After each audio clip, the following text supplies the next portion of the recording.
जय गुरुदेव।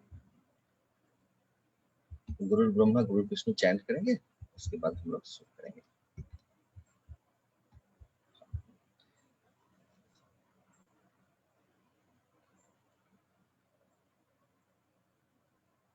Long deep breath in and slowly breathe out. Gurur Brahma Gurur Vishnu Gurur Devo Maheshwara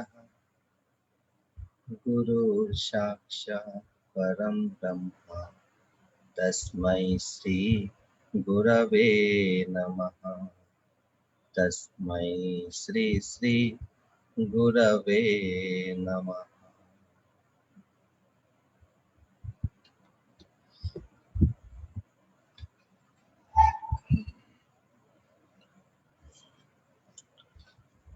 आज का topic है क्या?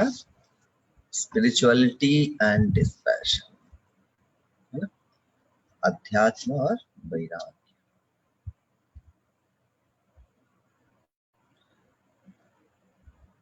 इससे पहले वाला टॉपिक था ना, ऐसे डिजायर एंड जॉय, तो ठीक इसके बाद ये एकदम एप्रोप्रिएट है एकदम ये टॉपिक।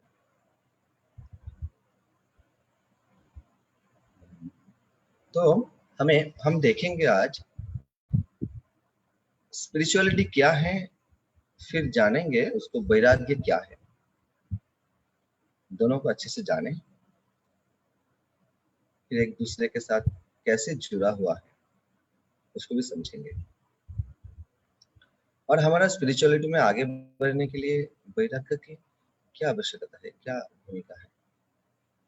ये एक संपत्ति है वैराग्य, इसको भी आज बहुत गहराई से जानेंगे। ठीक है, तो पहले शुरू करते हैं। स्पिरिचुअलिटी है ना, अध्यात्म। अध्यात्म क्या है वो जानना है पहले।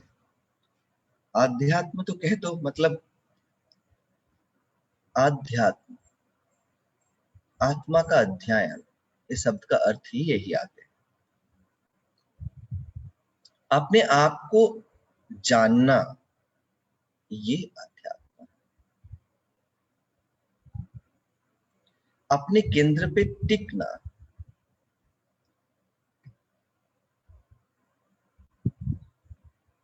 अपने केंद्र पे टिकना, अपने आप को जानना, यही अध्यात्म है। जो तुम्हें अपने खुद के साथ जोड़ते हैं, जिसके माध्यम से तुम अपने आप के साथ, अपने खुद के साथ जोड़ते हो, वही अध्यात्म है।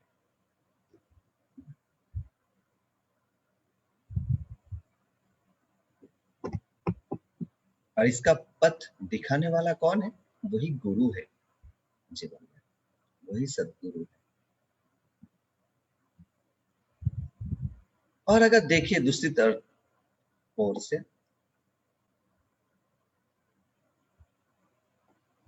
सबके साथ वो अपनापन का जो अनुभव है, वही स्पिरिचुअलिटी है। हम जब बहुत सहज होते हैं, सरल होते हैं, अपने स्वरूप में रहते हैं, तो सबके साथ हम घुल मिल जाते हैं। तो सबके साथ जब हम घुल मिल जाते हैं, सबके साथ एक आत्मीयता का अनुभव, वसुदैव कुटुंबकम, पूरा विश्व ही एक परिवार है। कि बाहर की दुनिया में जब हम हर एक के साथ वो कनेक्शन अनुभव करते हैं, यही अध्यात्म है। तो सृष्टि के मूल पे जाना, वही अध्यात्म है।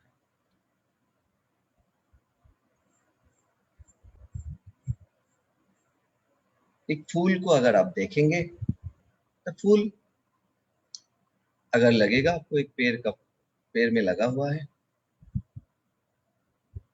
अगर विज्ञान के दृष्टिकोण से अगर इसको देखें तो क्या लगे? सब कुछ एक तरंग है। क्वांटम फिजिक्स की हिसाब से सब कुछ एक तरंग ही है।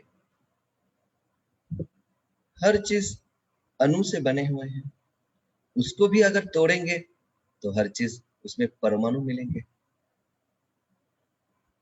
फिर परमाणु में इलेक्ट्रॉन है, प्रोटॉन है, न्यूट्रॉन है।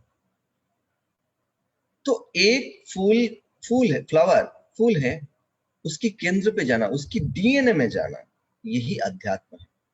ठीक उसी तरीके से अपने केंद्र पे जाना, टिकना। मैं कौन हूं, मैं कहां से आया, और मेरा क्या काम है, मुझे क्या रोल है, मुझे क्या करना चाहिए जीवन में, जिसके माध्यम से ये बोध हमें जगते हैं, वही अध्यात्म है। जब हम अपने अंदर टिक जाते हैं, स्थिर होते हैं, प्रसन्न रहते हैं, जो करने से अपने अंदर स्थिर रहते हैं, हम प्रसन्न होते हैं, या दूसरे को हम खुशी बांटते हैं, वही अध्यात्म, इसी को अध्यात्म कहते हैं। ठीक है ना? और अगर कोई कोई लोग ऐसे सोचते हैं अध्यात्म मतलब कोई नीरव, कोई साइलेंस, इस तरीके का है, ये अध्यात्म है। कोई कोई लोग सोचते हैं अध्यात्म मतलब आनंद, भजन कीर्तन, आनंद को व्यक्त करना ही अध्यात्म है।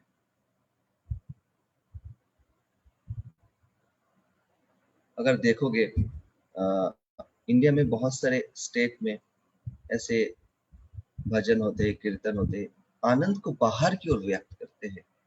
अंदर में तो है ही, वो बाहर में व्यक्त करते हैं। कोई कोई जगह में कोई कोई बोलते आध्यात्म मीन्स ध्यान करो, प्राणायाम करो, अपने अंदर टिक जाओ, स्थिर हो जाओ, साइलेंस रहो, यही अध्यात्म है।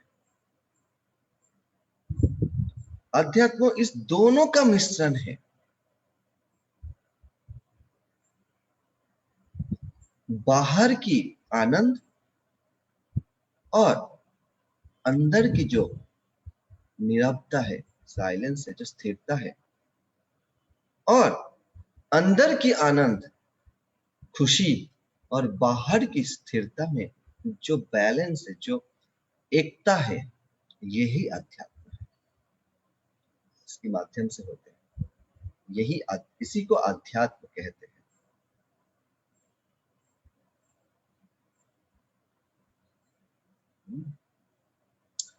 तो अध्यात्म और वैराग्य ये एक दूसरे से जुड़ा हुआ है, कोई अलग नहीं है। ये तो युगपथ है। युगपथ उसी को कहते हैं। समझ लो जैसे आग है तो धुआं है, ये युगपथ है, ये अलग नहीं हो सकते हैं। ठीक उसी तरीके से अध्यात्म की ओर जब हम चल पड़ते हैं तो वैराग्य हमारे अंदर और भी मजबूती आते हैं। फिर वैराग्य मतलब क्या, इसको देखना है ना। वैराग्य मतलब क्या है? अनासक्ति, मतलब कोई आसक्ति नहीं है। वैराग्य हम किसको कह सकते हैं?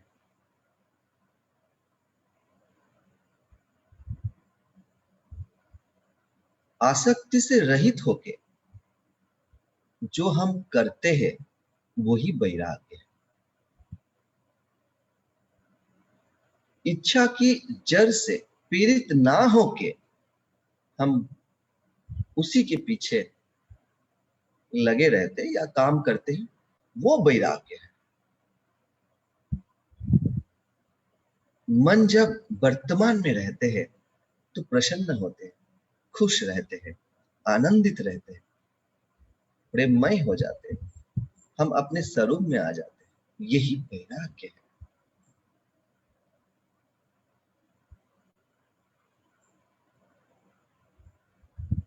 कभी ज्ञान से पता चलते हैं, अरे सब कुछ तो बदलने वाले हैं, सब कुछ तो परिवर्तनशील है, कुछ भी स्थिर नहीं है, सब कुछ बदल रहे हैं। तो ये भाव बदल जाएगा, ये इमोशंस बदल जाएगा। ये शरीर हमारा नहीं है, हम शरीर नहीं है, मतलब हमारा तो है लेकिन हम शरीर नहीं है, वो मैं नहीं हूं। मैं ये भावना नहीं हूं, मैं ये फीलिंग्स में इमोशंस नहीं हूं। सब कुछ बदल रहे हैं। क्या अच्छा लगा ये भी बदल रहे हैं, क्या अच्छा नहीं लगा वो भी बदल जाए। शरीर बदल जाते हैं, विचार बदल जाते हैं, एक्सपेक्टेशन बदल जाते हैं, सब कुछ बदल रहे हैं।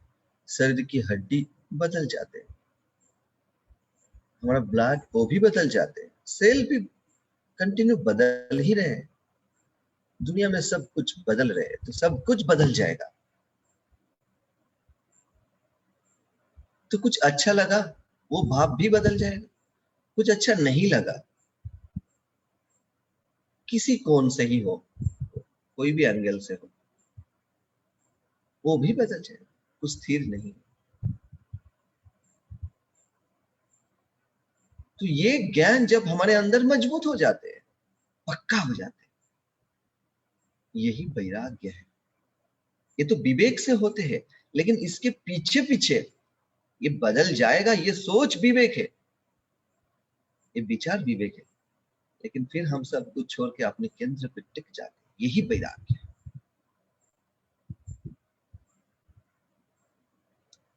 है ना।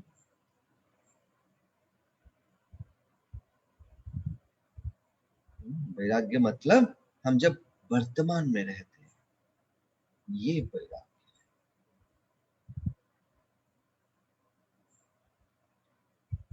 मैं हूं, मैं अच्छा हूं या बुरा हूं, मैं ज्ञानी हूं या अज्ञानी हूं,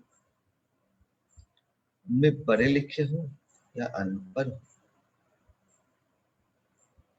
मुझे कुछ मिला या नहीं मिला, मैंने जीवन में कुछ अचीव किया या नहीं किया, मुझे सम्मान मिला या नहीं मिला।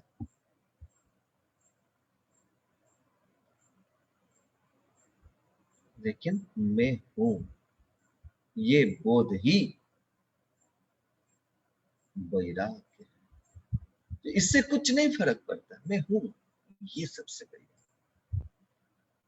मैं हूं, मेरे पास नौकरी है या नहीं है, मैं हूं, यही वैराग्य है।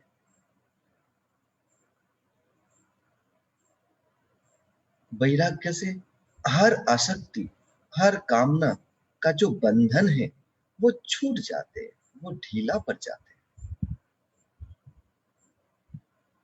वो छूट जाते हैं। और वैराग्य ही हमें अपने केंद्र पे टिकाते हैं। ये एक संपत्ति है, हर एक के पास थोड़ा या ज्यादा मात्रा में तो वैराग्य है ही। ये हमारा संपत्ति है, अरे ये है ही हर एक के पास।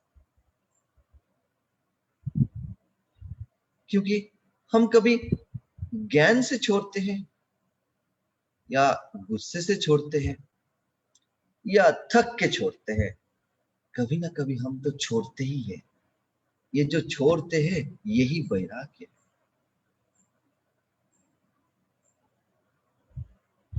जब हम इसको ज्ञान के साथ जो छोड़ते हैं, ज्ञान के साथ जब जोड़ते हैं ना, जो छोड़ने की जो कला है, तो वो हमें वैराग्य की संपत्ति को बढ़ाते हैं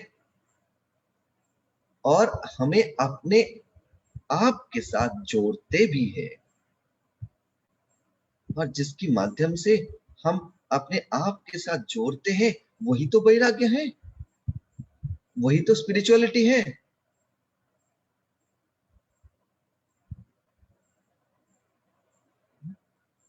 तो ऐसे देखा जाए तो तीन तरीके से हम वैराग्य को ऐसे कर सकते हैं, डिफाइन कर सकते हैं। जैसे देखो जैसे हम दुख, जीवन में बहुत हमने देखा है दुख आते हैं, तो दुख से हम बहुत पीड़ित हो जाते हैं, है ना। दुखी हो गया, हमने बहुत कामना वासना में अटक गए, फिर जीवन में दुख आ गए, तो कामना वासना में अटक गए, जीवन में क्या है, दुखी है, तो ये चाहिए वो नहीं चाहिए, ये पाया वो पाया, व्यक्ति के प्रति कुछ प्रेम हो या वस्तु के प्रति प्रेम हो या परिस्थिति के प्रति प्रेम परिवर्तित हो जाते हैं मोह माया में। ये प्रेम का विकृत रूप है। तो ज्यादा प्रेम विकृत हो गया तो व्यक्ति के प्रति तो मोह माया में परिवर्तित हो गए, परिणित हो गए। वस्तु के प्रति हो गए तो आकर्षण हो गए, प्रभाव प्रतिपत्ति के प्रति फिर वो अहंकार बना दिया। ये प्रेम ये सब में बदल जाते हैं क्योंकि वैराग्य की कमी है हमारे अंदर। तो ये सब चीजों की वजह से हमारे जीवन में क्या होता है, दुख आते हैं। दुख आने के बाद हमें क्या लगता है, मन बहुत दुखी है, बहुत खराब है, बहुत हमने झेला, बहुत रोया, बहुत समय वेस्ट किया, तो ये क्या हो जाते हैं, चलो अभी छोड़ देते हैं, इसको छोड़ दो, इसको जाने दो।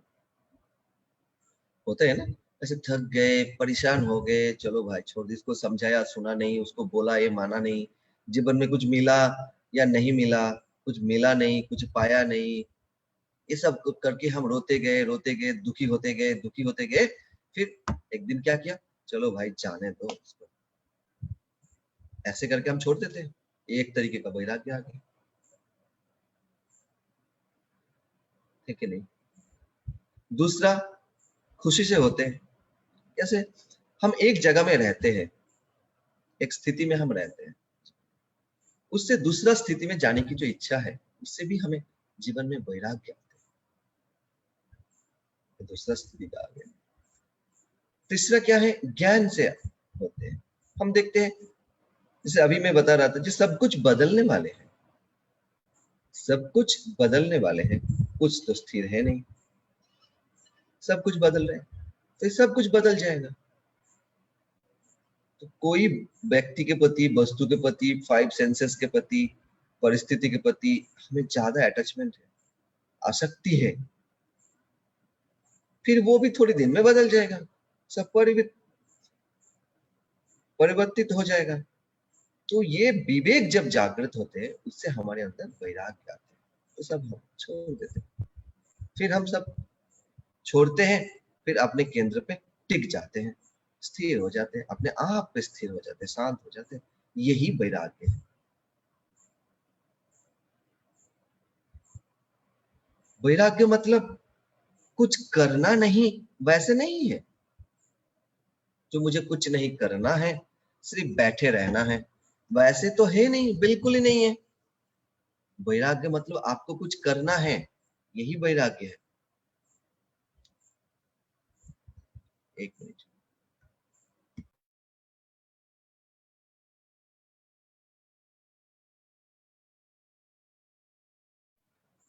वैराग्य मतलब कुछ करना नहीं, आपको बैठे बैठे रहना है, इसी को वैराग्य नहीं कहते। आसक्ति से रहित होके काम में लिप्त होना, उसी को वैराग्य।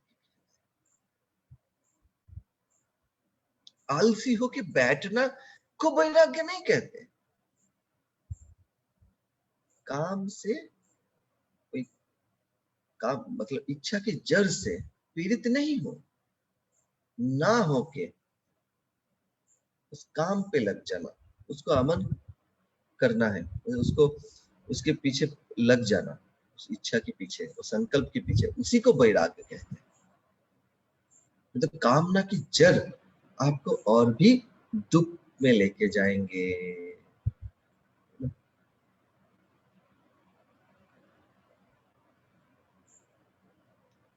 अगर हम अपने जीवन में मृत्यु को देखें तो और भी अच्छे से समझ में आएगा मृत्यु क्या है। वर्तमान में स्थिर होना वही मृत्यु है। देखो, जब हम लोग शरीर को छोड़ देते हैं, तो पूर्व जन्म में क्या था क्या नहीं किसी को तो याद नहीं रहता है। अभी ऐसे साधारण व्यक्ति को नहीं रहते, वो तो संत महात्मा को पता चलता है, वो अलग बात है ना?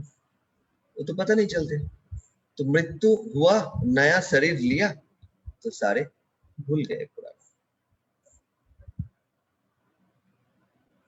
है ना? इस तरीके से अगर आप देखोगे ना, तो हर दिन हम मृत्यु का साक्षात्कार करते हैं।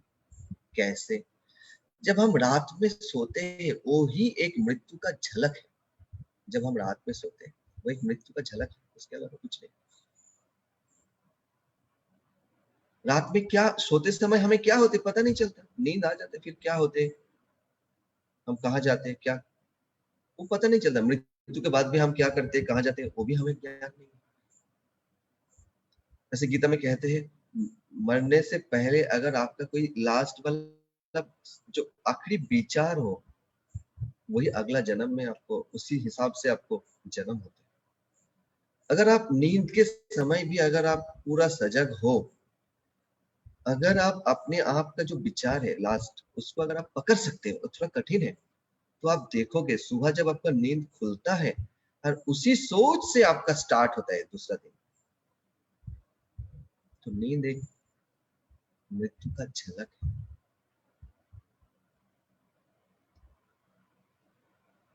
वैसे ही हम जीते जी मृत्यु को अनुभव कर सकते हैं। अतीत को छोड़ना ही मृत्यु है। जैसे नींद में हम सब भूल के ही सो जाते हैं ना, जब हम मृत्यु हो जाते हैं, हमारा दूसरा जब जन्म होते हैं, उस समय क्या हो जाता है, पूर्व जन्म भी भूल जाते हैं, तो सब कुछ भूल के अब नया शुरुआत। वही मृत्यु है, वही नया जन्म है। तो ऐसे जीवन में भी, ऐसे पूरा दिन में भी, जब हम जितने समय हम वर्तमान में रहते हैं, घड़ी घड़ी हम वर्तमान में आते हैं, अतीत को छोड़ देते, अतीत को छोड़ देते, अतीत को छोड़ के वर्तमान में रहना ही मृत्यु है। जिसके माध्यम से हम अतीत को छोड़ा और वर्तमान में स्थिर हो गए, टिक गए, यही तो मृत्यु है। और जब हम वर्तमान में आ जाते हैं, वही वैराग्य है। तो मृत्यु हमें वैराग्य में लेके आते हैं ना। एक दूसरे, जैसे वैराग्य होगा तो मृत्यु हो गई, तो फिर ऐसे लगेगा जो मृत्यु हो गई फिर क्या वैराग्य में, कुछ तो है ही नहीं, सब तो गया काम से, राम नाम सत्य हो गए। वैसे नहीं, घड़ी घड़ी जब आप मरने की कला को सीख जाओगे, वही आपका जीवन जीने की कला है। घड़ी घड़ी मरने की कला को जब आप सीख जाओगे, वही है जीवन जीने की कला। तब आप वर्तमान में रहोगे, और वही वर्तमान में रहना ही वैराग्य। तो मृत्यु आपको वर्तमान लेके आते हैं, वर्तमान आपको वैराग्य देते हैं, वही वैराग्य है ना। तो वैराग्य मीन्स सब कुछ, जैसे बोल रहे थे ना, छोड़ दो भाई, छोड़ के बैठे रहो, मुझे कुछ नहीं चाहिए, मैं कुछ नहीं हूं, ये भाव नहीं है। जब हम काम करते हैं, तो पूरा उत्साह के साथ करना, और जब हम विश्राम करते हैं, तो सब कुछ छोड़ के विश्राम। जब हम काम करते हैं, ये ठीक है, ये ठीक नहीं है, ये करना चाहिए, ये नहीं करना चाहिए, ये सही है, वो गलत है, तो आप पूरा 100% उसमें लगना। और जब आप विश्राम कर रहे हो, तब आप ऐसे सोचो सब कुछ ठीक है, कोई परमात्मा है, कोई ईश्वर है, गुरु है, अल्लाह है, जैसा से जो है, सब कुछ देख रहे हैं, तो वो सब ठीक करेगा, सब कुछ ठीक है, एवरीथिंग इज परफेक्ट। ये भाव से रहना, यही, इसी को वैराग्य कहते हैं। तो वैराग्य को अगर देखो, वैराग्य और वैभव दोनों अलग नहीं है, एक दूसरे का पूरक है। थोड़ा सुन के कैसे लगेगा, वैभव, वैराग्य मतलब कुछ नहीं चाहिए जीवन में, हाँ, कुछ खाना मिले ना मिले, कपड़ा मिले ना मिले ही तो वैराग्य, ऐसा नहीं है। वैराग्य, वैभव के बिना वैराग्य हो ही नहीं सकते।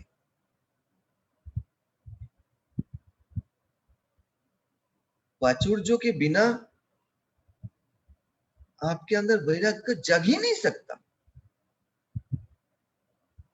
वैभव को इसका ऑपोजिट मानते हैं, ये ऑपोजिट नहीं है, ये एक साथ साथ चलते हैं, ये कोई अलग है ही नहीं। कुछ लोग ऐसे हैं जो वैभव से डरते हैं, जो वैराग्य ना खत्म हो जाए, वैराग्य हमारे अंदर ना चले जाए, ऐसे अगर बात है तो वो वैराग्य तो बहुत, मतलब क्या बोले, बहुत कमजोर है। बहुत सारे लोग हैं जो ज्यादा खाने में भी सुख नहीं लेते, खाने में भी वो सुख नहीं लेते, तृप्ति नहीं लेते, हर खाना खाना को एक साथ में मिला देते क्योंकि वो वैरागी है। अरे मिठाई का स्वाद लेना है तो मिठाई का स्वाद लो, आपको जब करेला का स्वाद लेना है तो करेला का स्वाद लो, उसमें आनंदित हो जाओ। सब कुछ को एक साथ मिला के खाते हैं, तो डरते हैं वैभव से हमारा वैराग्य ना छूट जाए, कोई चीजों के प्रति आसक्ति ना आ जाए, लेकिन ये सरासर गलत है, ये सबसे गलत है।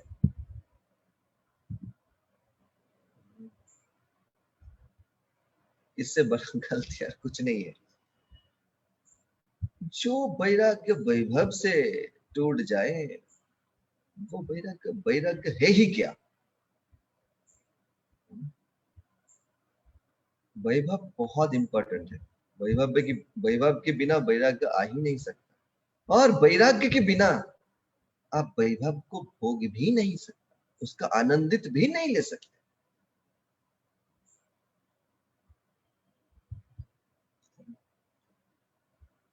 कैसे, देखो आप अगर ऐसे सोचोगे, जब आप सोचोगे, जो देखो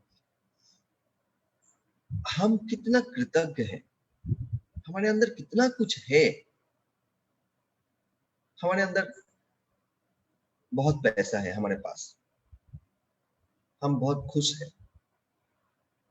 आपकी फ्रिज में अगर आइसक्रीम भरा हुआ है, तो अगर आपको आइसक्रीम खाने का मन करे तो फ्रिज खोल के खाओगे, आप थोड़ी टेंशन करोगे ये धूप में मुझे शॉप में जाना है आइसक्रीम लेना है, नहीं करोगे ना, तो आप निश्चिंत रहोगे। कभी आपका मन हुआ तो आइसक्रीम खोलो, फ्रीजर खोलो, फिर ले लो, फ्रीजर खोलो फिर आइसक्रीम निकाल लो। तो ये भाव जब आपके अंदर आएगा, जो मेरे पास है, मैं तृप्त हूं, मेरे पास जो भी कुछ है, बाड़ी है, गाड़ी है, मैंने जीवन में जो भी कुछ अचीव किया, जो भी कुछ पाया, मैं खुश हूं, मेरा अपना वैभव से मैं तृप्त। ये वैभव ही आपके अंदर वो तृप्ति लेकर आते हैं जो मेरे पास है। तब क्या होते, तभी तो आप वैराग्य में आ सकते हो। जब आप आपको पता चले हमारे फ्रीजर में आइसक्रीम है, तभी तो आप आइसक्रीम के जो टेंशन है, गर्मी का है, धूप है बहुत, उससे आप बाहर आ सकते हो। तो वैभव ही आपके अंदर वैराग्य को मजबूत कर सकते हैं। वैभव बिना क्या वैराग्य है। वो वैभव सिर्फ आपका सुख से नहीं, आपका कंफर्ट से नहीं, आपकी अंदर की तृप्ति से होता है। जब मेरे पास बहुत कुछ है, मैं तृप्त हूं, ये भाव ही आपको वैराग्य में लेके जाते हैं। तो इसलिए अगर देखा जाए, जो वैराग्य ही वैभव है, और वैभव ही वैराग्य, क्योंकि आप जब तृप्त रहोगे, आपके पास बहुत है, वो वैभव, यही यही वैभव ही आपको वैराग्य में लेके जाते हैं। और वैराग्य खुद ही अपना एक धन है, एक संपत्ति है। इसीलिए कहते हैं वैराग्य ही वैभव है। ये एक दूसरे का युगपत है। जब तक आप ये सोचोगे नहीं कि मेरे पास बहुत कुछ है, तो आपका मन वो पाने के लिए दौड़ेगा ना।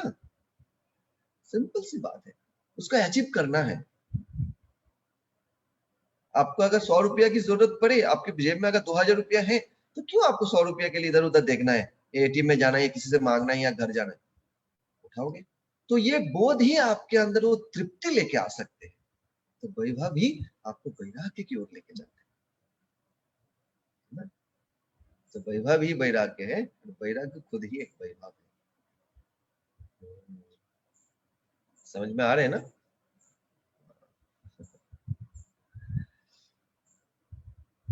ऐसे सोचते हैं जो वैराग्य मतलब कुछ नहीं करना है, ऐसे बैठे रहना है, बाल नहीं बनाना है, नहाना नहीं है। ऐसा नहीं है। गुरुदेव बोलते हैं दुनिया में अगर कोई शब्द को अगर गलत समझा है तो वो है वैराग्य। वैराग्य मतलब ऐसा नहीं है। ये कौन सा सुख है, कौन सा खुशी है, कौन सा जो आपको वैराग्य न दे सकता।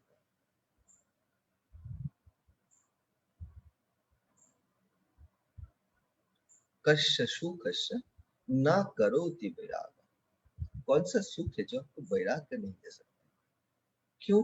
क्योंकि आप कुछ भी वस्तु के पीछे, व्यक्ति के पीछे, परिस्थिति के पीछे, पांच इंद्र के पीछे जाओगे, उसके पीछे में कारण क्या है? खुशी, सुख, सुविधा, इज्जत, सम्मान, पहचान, इसके पीछे भागोगे। आपका लक्ष्य क्या है? प्रेम, खुशी, आनंद। वैराग्य में जब हम स्थिर होते हैं, सब हमारे अंदर ही आते हैं। तो कौन सा खुशी है जो आपको नहीं दे सकता?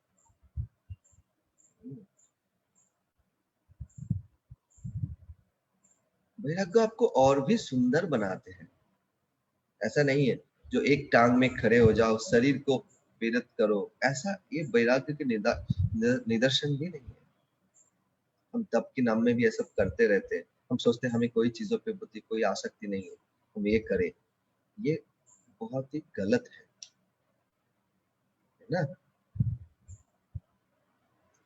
और ये स्पिरिचुअलिटी एंड डिस्पैशन एक दूसरे का जुड़ा हुआ है।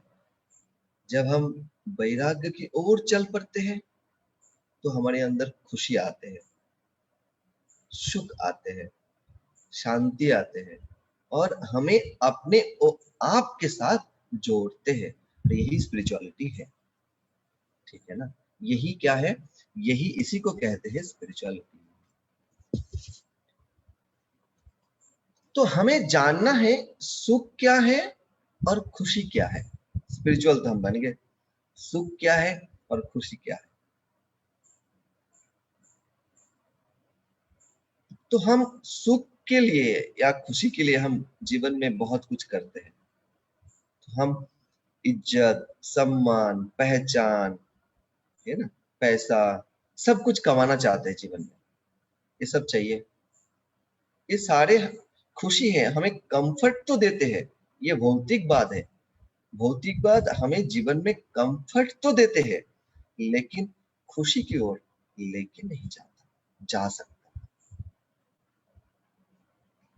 देखो कितने सारे लोगों के पास गाड़ी है, बाड़ी है, बंगलो है, सब कुछ है, फिर भी खुश है क्या? नौकरी है, सब कुछ है, फिर भी खुश है क्या?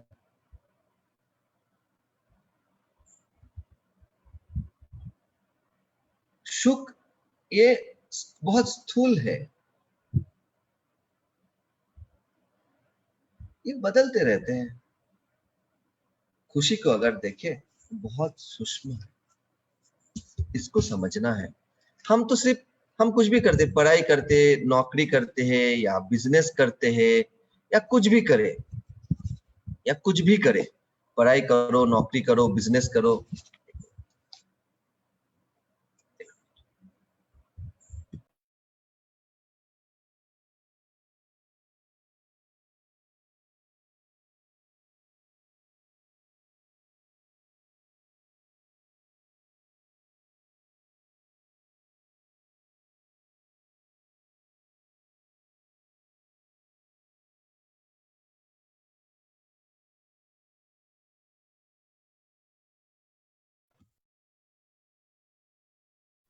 हाँ, आप कुछ भी करो, पढ़ाई करो या बिजनेस करो, या कुछ भी करो,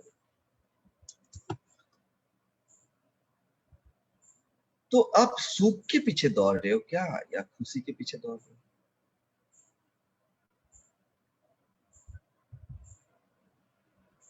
आपकी यात्रा किस तरफ है, सुख के पीछे या खुशी के पीछे? अगर आप देखोगे,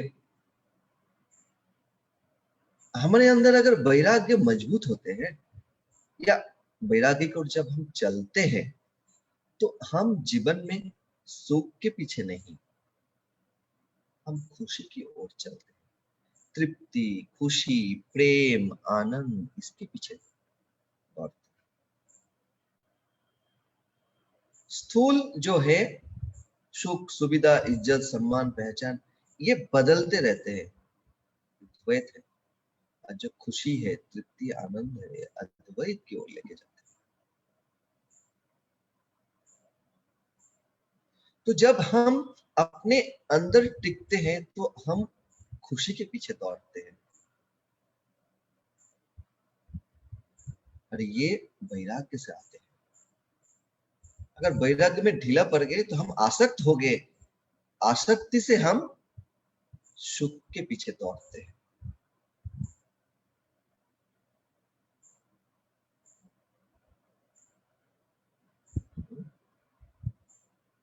तो अगर हम अपने मन को देखें, मन बदलती हुई परिस्थिति को एक्सेप्ट नहीं कर पाते। जब हम सुख के पीछे दौड़ते हैं ना, हमारे अंदर अगर वैराग्य की कमी है, या वैराग्य संपत्ति बहुत मजबूत तो है नहीं, तो हमारे मन का स्थिति क्या होता है? वैराग्य क्या है? मन को जब वर्तमान में रहते वही वैराग्य है। तो मन वर्तमान में नहीं है, तो मन कहाँ है? पास्ट में है, फ्यूचर में है ना? मन, यही तो। मन अगर वर्तमान में रहे तो वर्तमान में, नहीं तो पास्ट में जाएगा, नहीं तो फ्यूचर में जाएगा। और मन क्या करेंगे? यही यही तो मन की जगह है। तो जब हम पास्ट एंड फ्यूचर ऐसे मन चलते रहते हैं, तो हम कोई जगह में अटक जाते हैं, और उसी से हमारे जीवन में दुख ही आते हैं। तो ये भी वैराग्य की कमी से होते हैं। कैसे होते हैं? तो बदलती हुई परिस्थिति को हम स्वीकार भी नहीं कर पाते। बदलती हुई परिस्थिति को स्वीकार ना कर पाना भी वैराग्य की कमी से ही है। तो मन विशाल नहीं बने, मन बड़े नहीं हुए। एक बकेट के पानी में अगर आप एक पत्थर फेंकोगे, तो पानी क्या करेंगे? उछलेगा, है ना, बाहर आएंगे। लेकिन एक तालाब में, नदी में, समुद्र में एक पत्थर फेंको, पता नहीं चलेगा। पत्थर क्यों? एक बड़ा सा बिल्डिंग जाके उसको गिरा दो, ऐसे कह रहा हूं, गिराना नहीं है, तो फिर क्या होगा? कोई फर्क नहीं पड़ेगा, क्योंकि समुद्र गहरा है, पानी बहुत है। तो मन अगर जब इतना विशाल हो जाते हैं, तो थोड़ा थोड़ा, छोटा छोटा बदलाव भी हमें कोई फर्क नहीं पड़ता है। तो मन को विशाल कैसे बनाए? ये ही, मन जब विशाल होते हैं ना, यही आध्यात्म है, और ये वैराग्य से आते हैं। मन को विशाल बनाते हैं। अभी कोरोना वायरस के समय है, अभी भी कोविड का थोड़ा फ्लो हो रहे है ना। तो देखो, बदलती हुई परिस्थिति को स्वीकार नहीं कर पाया, इसलिए हमारा पूरा ऑल ओवर वर्ल्ड में कितने सारे डिप्रेशन का शिकार हो गए दुनिया में लोग। अभी भी स्ट्रेस में, एंजाइटी में आ गए। क्यों? बदलती हुई परिस्थिति को एक्सेप्ट ना करने की, कर पाने की जो अक्षमता है, ये वैराग्य की कमी से होती है। मन आपका विशाल हुआ नहीं, तो मन ऐसे सोचते रहते, शायद ये कर रहा हूं, वो कर लूं तो अच्छा है। ये सब वैराग्य की कमी से होता है, क्योंकि वो फ्यूचर में कुछ हमें खुशी मिलेगा, फ्यूचर में कुछ हमें सुख मिलेगा, इसका अभिलाषा देते हैं, और इच्छा की जड़ से हम पीड़ित हो जाते हैं। शायद नौकरी हो जाता तो अच्छा होता, जिसका शादी हुआ, शादी कर लेते तो अच्छा होता, नहीं कर, और जिसका नहीं हुआ, वो सोचते कर लेते तो अच्छा होता, और जिसने कर लिया सोचते नहीं करते तो अच्छा होता। शादी हुआ तो सोचते बच्चा हो जाते तो अच्छा होंगे, और जिसका बच्चा हो गया फिर तो सोचते अरे नहीं हुआ तो अगर हो गया तो चलो और एक होता तो शायद अच्छा होता। तो हम क्या होते हैं? हम इच्छा की जड़ से पीड़ित हो जाते हैं, और हम हर चीज पे आसक्त हो जाते हैं, यही वैराग्य की कमी से होते हैं जीवन में। अभी आपको एक कमी को समझना पड़ेगा, तो अच्छे से समझोगे।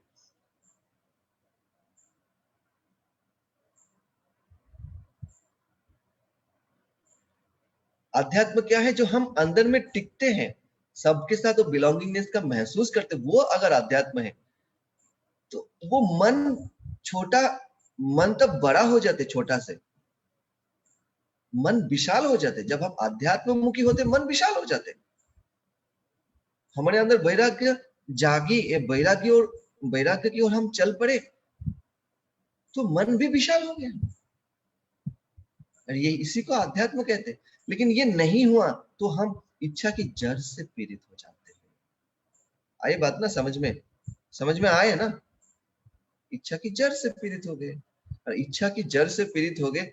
कितने लोगों समझ में आ गया इतना तक? तो इच्छा की जड़ से जब हम पीड़ित हो जाते, तो हम ऐसे सोचते फ्यूचर में कुछ सुख होगा। तो अब कई चीजों का एग्जाम्पल ले लो, ऐसे ही है। तो हम अपने जीवन की खुशी को क्या करते, तो पोस्टपोन करते रहते, पोस्टपोन करते, पीछे, अभी नहीं, बाद में, क्योंकि वो मिल जाएगा तो खुश हो जाएंगे, वो मिलेगा तो शायद जीवन में खुशी आएगा। ऐसे सोचते रहते हैं हम। ये व्यक्ति मिल जाए तो शायद खुश हो जाए, इससे शादी हो जाए तो शायद खुश हो जाए, ये वस्तु को हम अचीव कर लेंगे तो शायद खुश हो जाऊंगा, इस फ्रेंड के साथ रिश्ता ठीक हो जाए तो अच्छा हो जाएंगे, तो खुश हो जाएंगे, शायद जीवन में खुशी मिलेगा। ये नौकरी मिल जाए, ये पैसा मिल जाए, ये पदवी मिल जाए, ये पोजीशन मिल जाए, ये सब मिल जाए तो हमें जीवन में खुशी मिलेगा। लेकिन खुशी मिलता नहीं है। ये आपको आशा तो देते हैं, खुशी मिलता नहीं। क्यों? क्योंकि आप दूसरे चीजों के प्रति फिर अटक जाते हैं। यही वैराग्य की कमी है जीवन। फिर जीवन में क्या होते हैं? दुखी दुख होते। जब आप सोचते हो अरे चलो सब छोड़ो, सब छोड़ो, हमें कुछ नहीं चाहिए, ये सोचने मात्र ही आप वैराग्य की ओर चल पड़ते हो, आप उसी ओर चल पड़ते हैं। नहीं तो आपका जीवन में दुख ही दुख है। तो फिर क्या होते हैं अगर हम बहुत आसक्त हो जाते हैं, तो क्या होते हैं जीवन में, वो देखते हैं। वैराग्य की कमी होते हैं, ज्यादा आसक्त हो गए, है ना? वैराग्य में अनासक्ति, तो आसक्ति होने में क्या होते हैं वो थोड़ा देखते हैं।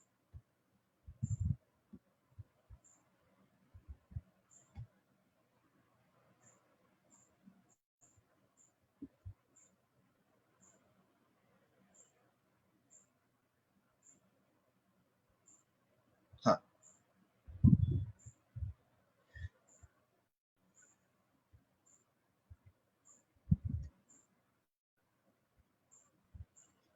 तो ये एक चक्र का हमने दिखाया आप लोगों को।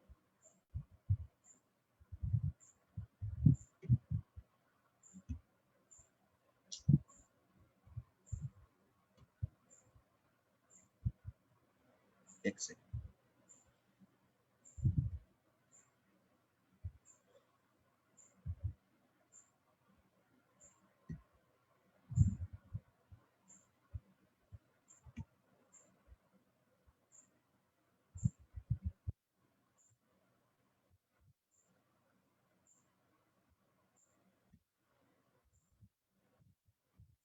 हाँ,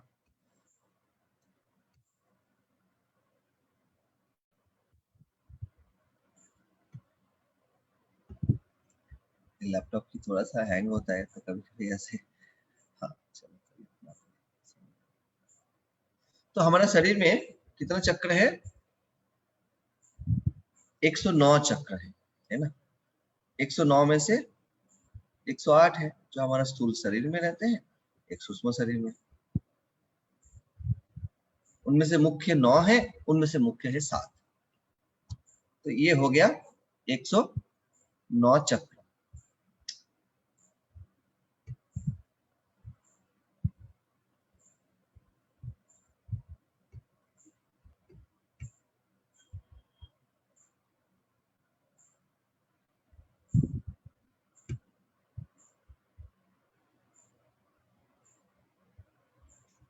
हाँ चलो, तो पहला चक्र क्या है?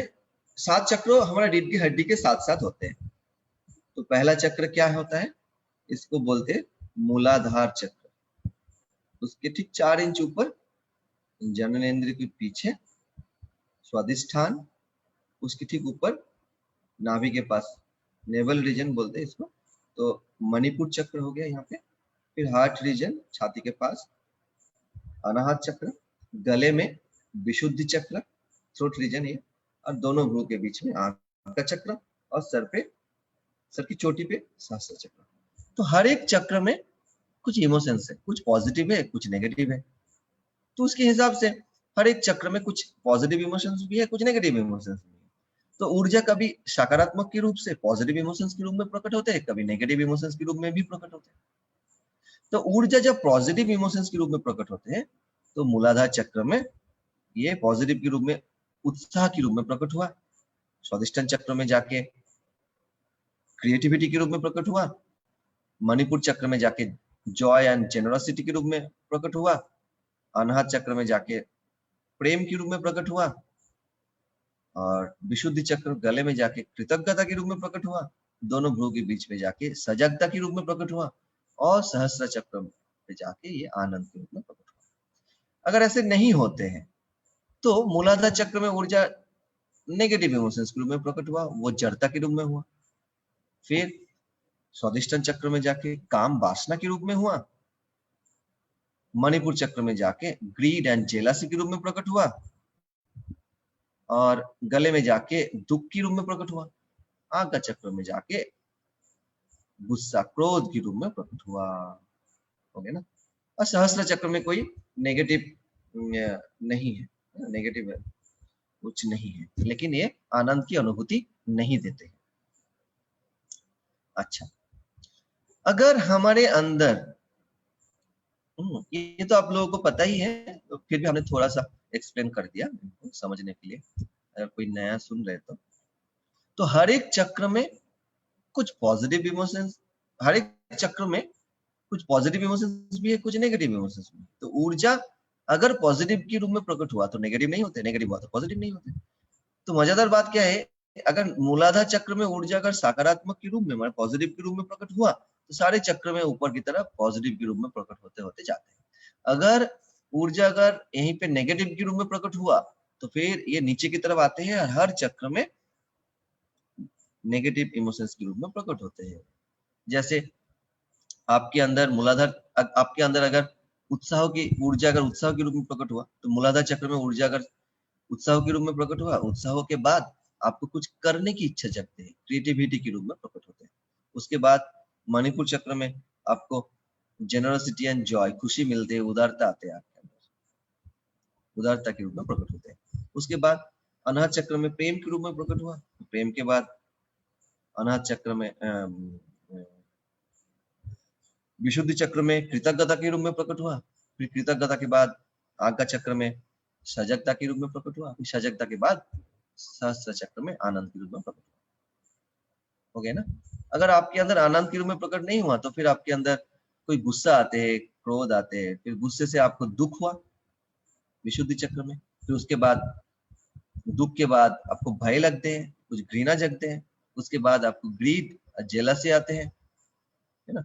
उसके बाद आपके अंदर काम वासना जगेगा, काम वासना के बाद आपके जड़ता में जाके गिरोगे। ये हो गए ऊर्जा की ऊपर की तरफ गति और ऊर्जा की नीचे की तरफ गति।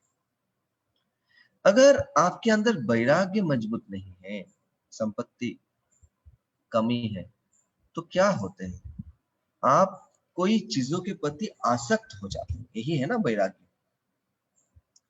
वैराग्य के ऊपर ऑपोजिट यही है ना, वैराग्य मतलब अनासक्ति। अगर वैराग्य की कमी है तो आप आसक्त होते हो। तो आसक्त हो गया तो आपका ये जो स्वादिष्ठान चक्र है, वैराग्य की कमी की वजह से ये सबसे ज्यादा अफेक्टेड होते हैं, मतलब ये सबसे कमजोर हो जाएगा।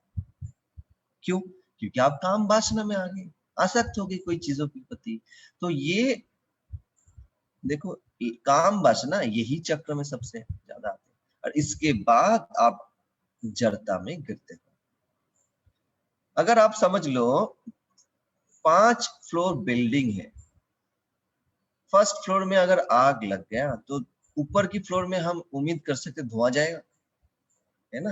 नीचे से ज्यादा ऊपर चले जाएंगे। तो ये सारे ऊपर का जितने सारे फ्लोर दिखाई दे रहे हैं, जितने सारे चक्र, ये सारे चक्र में क्या आएगा? धुआं आएगा। मतलब ऊर्जा नकारात्मक के रूप में प्रकट होगा।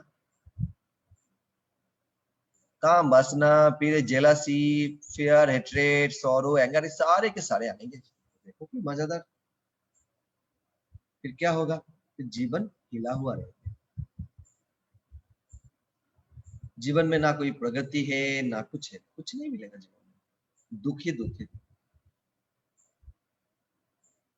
और स्पिरिचुअलिटी क्या है और वैराग्य क्या है? जब इतने सारे बताया, जो जब ऊर्जा हर चक्र में ऊपर की तरफ जाते हैं, मतलब हर चक्र में जब ऊर्जा जब ऊपर की तरफ जाते हैं, मतलब हर चक्र में जब सकारात्मक के रूप में प्रकट होते हैं, यही स्पिरिचुअलिटी है। इसी को आध्यात्म कहते हैं। और ये वैराग्य के लिए ही होते हैं। अगर ऊर्जा ऊपर से नीचे की तरफ गति हुई, हर चक्र में अगर नकारात्मक के रूप से प्रकट हुई, इसी को कहते हैं भोग। और इसी से हमें आसक्ति आते हैं, जो वैराग्य के विपरीत है। समझ गए ना?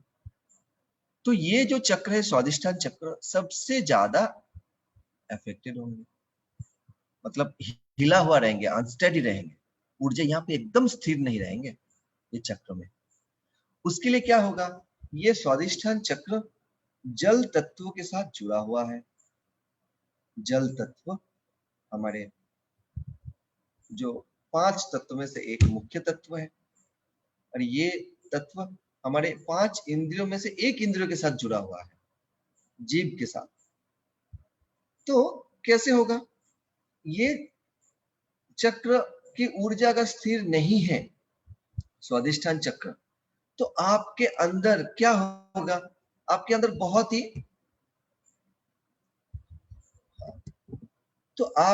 बहुत ही काम वासना जगेंगे। बहुत सारी चीजों के प्रति आप आसक्त हो जाओगे। ये चाहिए मुझे, वो चाहिए मुझे, ये लेना है मुझे, वो करना है। और उसकी वजह से फिर क्या होगा? आपका जो जीव है वो भी स्वाद के प्रति आसक्त हो जाएंगे, ज्यादा से ज्यादा। आपको खाने में तृप्ति नहीं मिलेंगे। वो बुलिमिया कहते हैं ना, खाते फिर उल्टी करते, खाते फिर उल्टी करते, फिर खाते फिर उल्टी करते, इस तरीके से है। तो लिक्विड वाला खाবার खाते, जैसे उल्टी करने में आसान हो, फिर से वो खा सके, ऐसे बीमारी आते हैं। ये स्वादिष्ठान चक्र की जो अस्थिरता है, उसकी वजह से, ऊर्जा का जो अस्थिरता है उसकी वजह से होते हैं। तो आप अब आपका जीवन कैसे होगा? जो ऐसे होते हैं ना, हम खाने के लिए जीते हैं, जीने के लिए खाते हैं। तो जीने के लिए खाते हैं ये आध्यात्म हो गया, और खाने के लिए जीते हैं वो भोग हो गया। जीने के लिए खाते हैं ये वैराग्य हो गया, और खाने के लिए जीते हैं ये वैराग्य के विपरीत हो गए। तो वो स्थिति में आप पहुंच जाओगे। अब ये खाओगे, वो चाहिए, ये चाहिए, इसमें मन नहीं भरे, वो लेंगे तरह तरीके का वो खाना, तरह तरीके का सब्जी, आपको मन नहीं भरेंगे, क्योंकि आपका इतना अटैचमेंट है। जल तत्व की वजह से, जल तत्व और आकाश तत्व, ये दोनों जुड़ के क्या होते हैं? हमारा सारे फीलिंग्स, इमोशंस होते हैं। तो उससे आप इतना कमजोर रहोगे, वो कभी स्थिर नहीं रहेंगे आपके अंदर। थोड़ा सा किसी ने कुछ बोल दिया, आया आया आया आया, ऐसे रहेंगे आपका। देखो, वैराग्य नहीं है ना, छोड़ नहीं पाते किसी की बात, तो वो तो होने ही वाला है। घुमा के इधर से आऊं और मैं ऊपर से जाऊं, वो घुमा के वहीं पे पहुंचेंगे। एक बात किसी ने बोल दिया तो संगीत शुरू कर देगा। संगीत नहीं किया, आपने कट कर दिया फोन वगैरह या बातें सुनना, दुखी रहेंगे पूरा दिन। अच्छा, ये जल तत्व की वजह से हम सारे जल तत्व अगर बिगड़ जाते हैं तो हम मोह माया में पड़ जाते हैं। कैसे? जल कभी एक जगह में रुकते नहीं है। आपको रुकना है तो आपको कुछ फोर्स देना पड़ेगा। है ना। जल क्या करेंगे, अगर स्लोप है तो नीचे गिरते गिरते फिर एक जगह में स्टॉप हो जाएंगे, जितना ग्रेविटेशन के हिसाब से जहाँ पे वो स्थिर हो जाएंगे। वो कभी रुकते नहीं है, लेकिन वो रुकते नहीं है, वहां पे भी अगर ज्यादा हो गए तो फिर दूसरी तरफ चलना शुरू करेंगे। लेकिन आपको रोकना है, प्रॉपर कुछ आपको करना पड़ेगा, है ना। तो अगर ये चक्र अगर हिला हुआ है तो जल तत्व रुक गया, तो आपका जीवन का गति रुक जाते हैं, जीवन का गति ही रुक गया, ऐसे समझ लो। क्यों? आप हर जगह में ऐसे अटक जाओगे, जैसे आपको कई बार अटक के रख दिया। इसलिए कहा हम इस चक्र अगर हिला हुआ है तो हम ज्यादा मोह में, माया में पड़ते हैं। वही तो है मोह, ये छोड़ नहीं पाते। व्यक्ति के प्रति प्रेम, ये चाहिए वो चाहिए, यही तो मोह है, ज्यादा अटैचमेंट। वस्तु के प्रति वही तो आकर्षण है, वो आप उससे आप बाहर ही नहीं आ पाओगे। तो आपका जीवन का जो गति है वो रुक जाएगा, पानी की जैसा। तो पानी को जैसे अटक गया, पानी का गति को आपने रोक दिया, आपका जीवन का गति भी ऐसे पानी जैसा है, वो भी जैसे अटक गए, रुक गए। क्योंकि हमें जीवन में कई घटना है, कुछ भी है, बहुत सारे जीवन में, हमारे जीवन में घटते हैं जो जिसको पीछे छोड़ के हमें आगे जाना पड़ता है। अब उसको पकड़ के रखोगे, अतीत को पकड़ के रखोगे, तो जीवन की गति कहाँ रहेगा? जीवन रुक गया, ऐसे जीवन स्थिर ही नहीं रहेंगे, है ना। मतलब जीवन में हमारा स्थिरता ही नहीं आएंगे। मोह माया बंधन, इस सारे चीजों में हम फंस जाएंगे कि अच्छा ये वो नहीं है, ये करना चाहिए, वो नहीं करना चाहिए। और हम कभी भी हमारा ब्रह्मचर्य प्रतिष्ठा नहीं होते, मतलब ब्रह्मचर्य के प्रति हम जा ही नहीं पाएंगे। ब्रह्मचर्य क्या है? देखो, ब्रह्म मीन्स अनंत, है ना। चार्य मीन्स उसी तरफ जब हम चल पड़ते हैं उसी को चार्य कहते हैं, तो ब्रह्मचर्य उसी को कहते हैं। तो हम तो एक जगह अटक गए, अनंतता की तरफ हम कैसे जाएंगे जब हम अपनी ओर टिकते नहीं, हम सबके साथ तो बिलोंगिंगनेस का अनुभव नहीं कर पाते, अपने अंदर स्थिर नहीं हो पाते, अस्थिर है। क्यों? क्योंकि हम बाहर की दुनिया में अटक गए हैं, व्यक्ति में, वस्तु में, परिस्थिति में, या पांच इंद्रिय में, कि सुख में। तो आप सब कुछ को छोड़ के कैसे अपने अंदर टिकोगे, कैसे अनंतता की ओर आगे बढ़ोगे? तो कभी नहीं होगा, क्योंकि आप उल्टा तरफ से देखिए, आप बहुत ज्यादा काम और वासना में अटक गए, तो कभी नहीं प्रतिष्ठा होगा।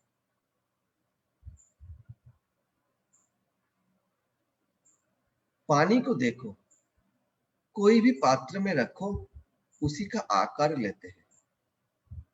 कोई ना उसका आकार है, ना कोई उसका वर्ण है। कोई कलरिंग पात्र में रखो तो उसी कलर हो जाते हैं।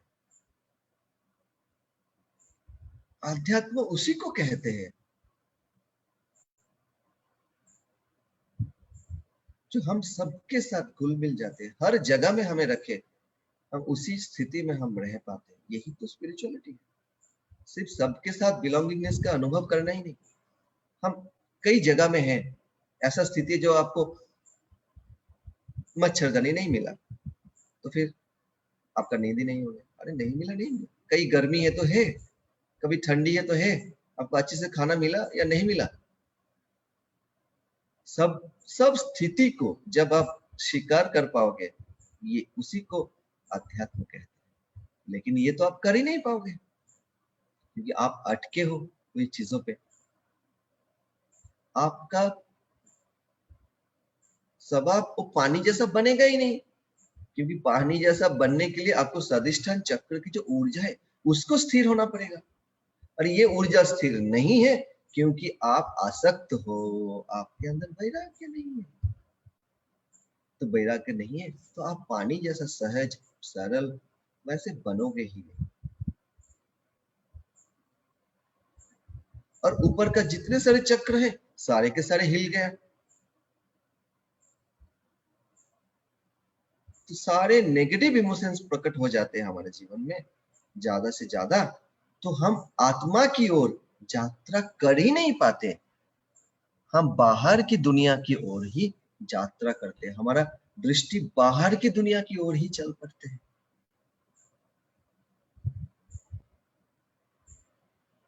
हमारा दृष्टि बाहर की दुनिया की ओर ही चल पड़ते हैं, हम आत्मा की ओर चल ही नहीं पाते। तो आत्मा की ओर अगर चल नहीं पाए तो कैसे हम आध्यात्म मुखी होंगे? जब हम आत्मा की ओर चल पड़ते, वही तो आध्यात्म है।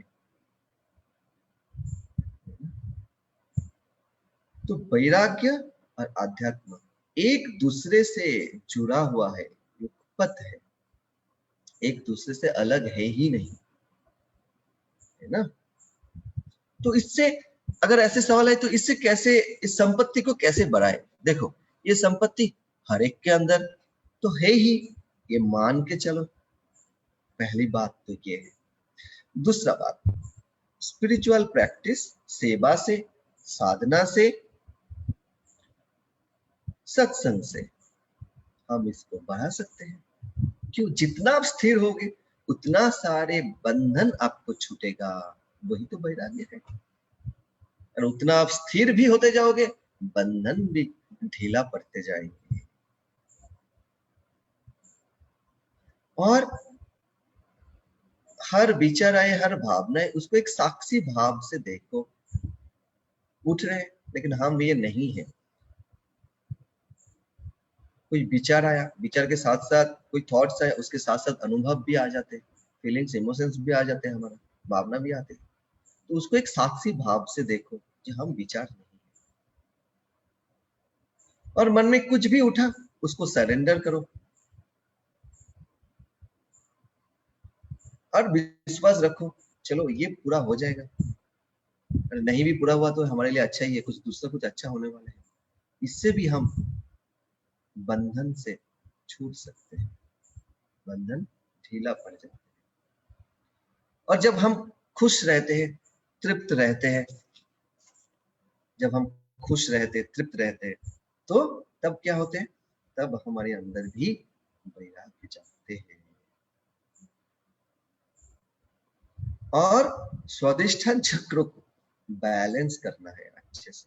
तो कैसे करें? चक्र की पिछले हफ्ते में हमने करवाया था ना, जो स्वादिष्टान चक्र, एक एक चक्र को अलग अलग से बताया था, वो वीडियो देख लेना, फेसबुक में है। तो उसी से आपको काफी जानकारी मिलेंगे, उसी के माध्यम से भी हम चक्र को बैलेंस कर सकते हैं। चक्र, स्वादिष्टान चक्र को बैलेंस करना है। बहुत सारे है, जैसे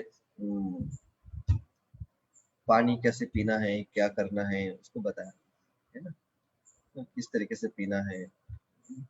स्वादिष्टान क्या क्या करने से स्वादिष्टान चक्र बैलेंस होते हैं, उसके प्रति आपको ध्यान देना पड़ेगा। क्योंकि वैराग्य नहीं जगा मन में, हमारे अंदर नहीं है, कमी है, तो स्वादिष्टान चक्र हिल जाते हैं। तो उल्टा भी होते हैं। स्वादिष्टान चक्र को आप बैलेंस करो, स्थिर करो, उसके माध्यम से आप, आपके अंदर भी खुशी आते, तृप्ति आते, वो भी वैराग्य भी ढीला पड़ जाते हैं। ये दूसरा तरीका है। तो पानी में नहाना है, मतलब कभी कभी तालाब में नहाओ, मुद्रा प्राणायाम करो, बहुत कुछ बताया है ना। ऐसे खाना खाओ जिसमें पानी का मात्रा ज्यादा है, इस तरीके से। तो वो स्वादिष्टान चक्र को बैलेंस करते हैं। हरियर मेडिटेशन करना, हॉलो एंड एम्प्टी मेडिटेशन है, सहज ध्यान, सारे चक्रों को बैलेंस करते हैं। अभी तो गुरुदेव ने दे दिया सुदर्शन चक्र क्रिया, ये तो और भी अच्छा है, जिसके माध्यम से हम हर चक्र को बैलेंस कर सकते हैं, है ना।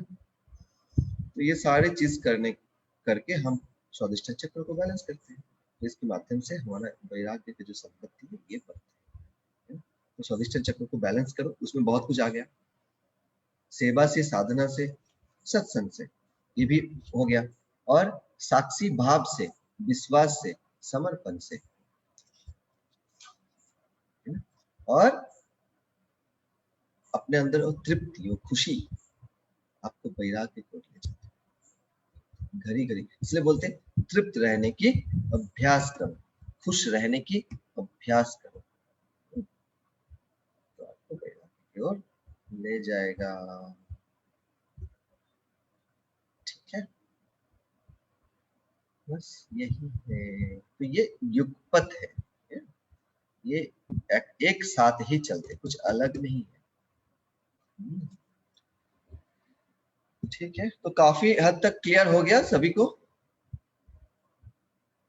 सबको दिखाई दे रहा है? हाँ, चलो।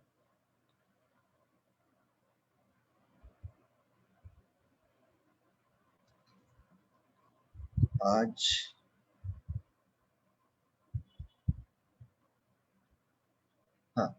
22 से, इसी महीना 22 से हमारा ऑनलाइन का कोर्सेज भी है। आप लोग चाहे तो उसमें बहुत अच्छे से सेवा कर सकते हो। सेवा से भी ये संपत्ति बढ़ते हैं। साधना तो हम लोग रोज सुबह शाम कर ही रहे हैं, तो इसी साधना में अच्छे से जुड़ो। तो साधना से अच्छे से जुड़ो, सेवा में भी जोग हो जाओ, ये ज्ञान चर्चा में, ये सारी चीज हमें हमारे अंदर वो वैराग्य जो संपत्ति है वो मजबूत करते हैं। ठीक है ना। और अपने आप को सबसे इंपॉर्टेंट जो है, अपने आप को जैसे बोल रहे थे ना हम, वैभव, अपने आप को आप धनी समझोगे, वैभव की ओर जाओगे, वही आपके अंदर वैराग्य को पैदा करते हैं, मतलब जन्म, उसी से वैराग्य बढ़ते हैं, वैराग्य को और भी मजबूत करते हैं, है ना।